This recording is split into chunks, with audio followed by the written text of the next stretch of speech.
কুৰুক্ষেত্ৰ ৰণ সামৰণি পৰি আহিছে। অকল বাকী মাত্ৰ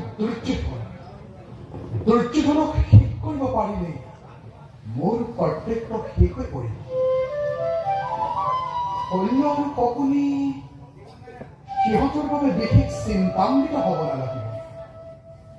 দাদা তীৰ্থৰ পৰা ঘূৰি অহাৰ আগতে দুৰ্যোধনক কিবা এটা কৰিব নোৱাৰিলে পাছত কথাটো টান হৈ উঠিব। দুৰ্যোধন দাদাৰ পৰম ভক্ত নহয় নহয়, শকুনিকো লগে লগে আঁতৰাব লাগিব, নহলে হয়তো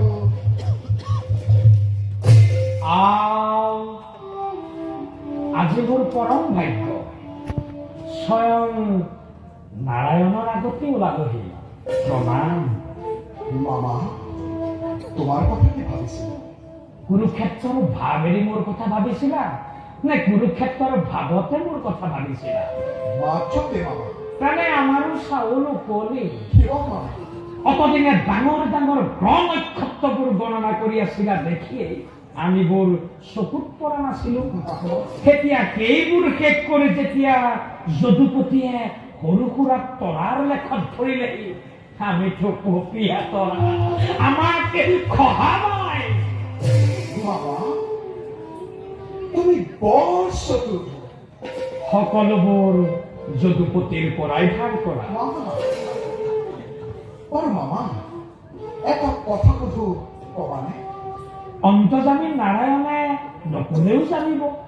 বাৰু কোৱাচোন মামা, এই কুৰুক্ষেত্ৰ ৰণত তুমি কাৰ পাৰ্শ্ব হলে ভাল পোৱা? পৰাজয়।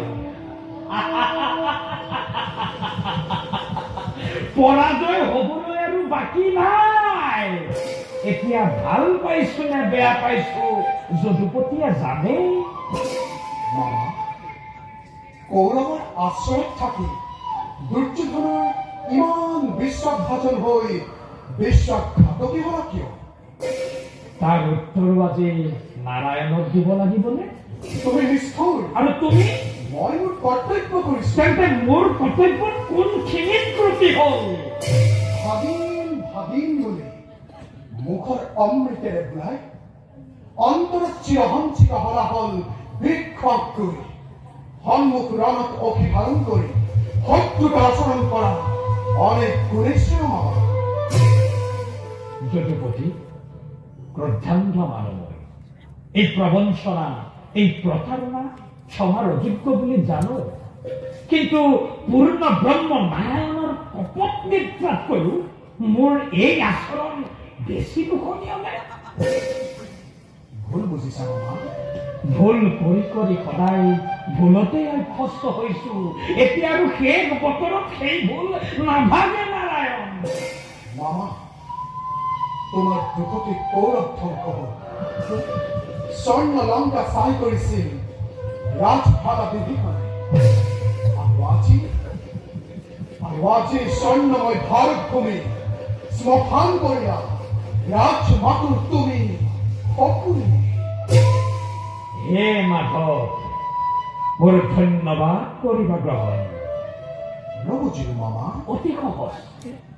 পৰপদশেৰী শকুনি, দুৰ্যোধনৰ অন্যায় প্ৰতিপালিত প্ৰবঞ্চক, প্ৰতাৰক, ৰাজদ্ৰোহী শকুনিৰ মূৰৰ পৰা এই ভাৰত যুদ্ধৰ সকলো দুখ, সকলো কলংক জাপি দি উগতিৰ গতি ত্ৰিজগতৰ প্ৰতি ভগৱান কৃষ্ণই যেতিয়া দুখৰ হাত সাৰিব পাৰিছে, তেন্তে শকুনি কম শকুনি নহয়। তাৰ জীৱনো ধন্য, তাৰ জনমো ধন্য। আৰু এই জনমৰ গৰাকী তুমি মোৰ ধন্যবাদ গ্ৰহণ কৰা। মামা, তোমাৰ উদ্দেশ্য আৰু মোৰ উদ্দেশ্য এটি নহয়। তোমাৰ উদ্দেশ্য প্ৰতিশোধ